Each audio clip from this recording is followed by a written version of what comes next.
خرم صاحب، یہ دونوں فریقین کا آپ نے موقف سنا. آپ حکومت میں prime minister last cabinet meeting میں اپنی وہ جو انٹینشنز ہیں وہ آفیشلی اس کو سٹیٹ کر چکے ہیں، لیکن اب آگے بڑھنی ہے بات تو آپ کا بھی بیانیہ سامنے آ جائے. یہ دونوں تو کہہ رہے ہیں کہ آگے بڑھنا ہے اور پری کنڈیشنز کے بغیر آگے بڑھنا ہے. آپ کیا کہتے ہیں؟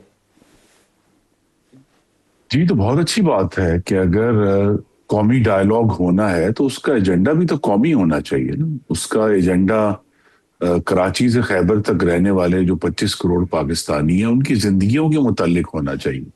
صرف اڈیالہ میں اس وقت سزا بھگتنے والے ایک شخص کے اوپر آپ 25 کروڑ لوگوں کی بھیٹ نہیں چڑھا سکتے.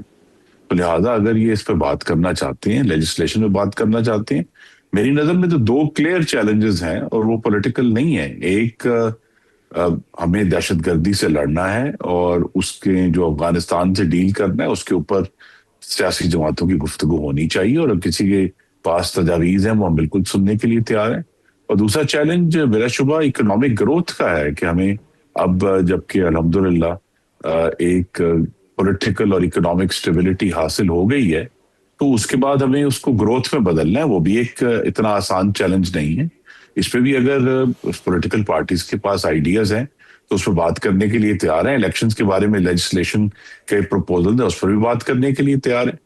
لیکن چونکہ اپوزیشن کی ایک جماعت تو بالکل عوام کی فلاح کو اپنے ایجنڈے کا حصہ بنانے کے لیے تیار نہیں ہے، تو لہٰذا اب اس طرف ایک ڈیڈ لاک ہوگا. لیکن اگر باقی جماعتیں جو ہیں یا کچھ ایک حصہ جو ہے وہ عوام کا ایجنڈا لے کر حکومت سے مذاکرات کرنا چاہتا ہے یا لیجسلیشن کا ایجنڈا لے کر بات کرنا چاہتا ہے تو اس کے لیے ہم ہر وقت تیار ہیں اور چاہتے ہیں کہ آگے بڑھے. اسی لیے آپ کو معلوم ہے کہ پچھلے قومی اسمبلی کے سیشن میں اسپیکر ایاز صادق نے 1 سے زائد دفعہ یہ آفر کی، اور ابھی جو ہے شہباز شریف نے وزیر اعظم نے بہت سیریس آفر کی کیبنٹ سے پہلے.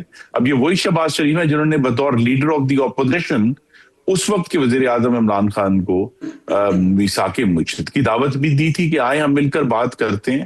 تو ہمارا ایجنڈا تو وہی ہے کہ پاکستان کو آگے لے کر جانا ہے، اور جو اگر اپوزیشن کرتی ہے اس کو ہم عدم استحکام نہیں کہہ سکتے کہ بھی وہ اگر اپوزیشن کر رہے ہیں تو بہت اچھی بات ہے، ضرور وہ حکومت کو.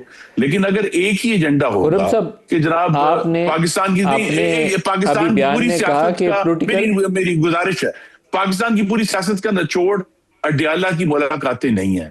25 کروڑ لوگوں کے اور مسئلے ہیں، 4.5 کروڑ پاکستانی جو کے پی میں رہتے ہیں جن پہ 13 سال سے پی ٹی آئی کی حکومت ہے، ان کے بھی مسئلے جو ہیں ان کو بھی اب اس پروگراموں پر آنا چاہیے. خرم صاحب، آپ نے کہا کہ پولیٹیکل سٹیبلٹی اور اکنامک سٹیبلٹی حاصل ہوگی ہے. ٹیررزم کا مسئلہ اس کے اوپر بات ہونی چاہیے. یقیناً ہماری ٹیررزم کا بہت بڑا چیلنج ہے، ہمارے اس قوم کے جوان شہید ہو رہے ہیں، سب سے پہلے اس پہ بات ہونی چاہیے. دوسرا آپ نے کہا کہ گروتھ کا چیلنج ہے. میرا تھوڑا سا آپ کے نقطہ نظر سے 100% عدم اتفاق ہے، تھوڑا سا نہیں ہے، 100% عدم اتفاق ہے. ہم نے 71 میں عوامی لیگ کی سیٹیں بانٹ دی تھی اس وقت کی باقی جماعتوں کو، اس کو بین کر کے.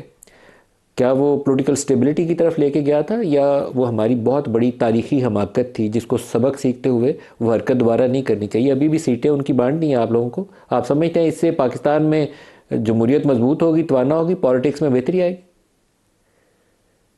جی، پالیٹکس میں بہتری کی چوائس ہر وقت موجود ہے. اگر ایک جماعت جو ہے اس نے اپنے آپ کو تشدد کی سیاست اور افواج پاکستان مخالف، خاص طور پہ فیلڈ مارشل کے خلاف تو ذاتی طور پہ ہر روز نبرد آزمائیں، اگر اس پنجرے میں قید کر لیا ہے تو پھر باقی سیاست نے تو آگے جانا ہے، ملک نے بھی آگے جانا ہے.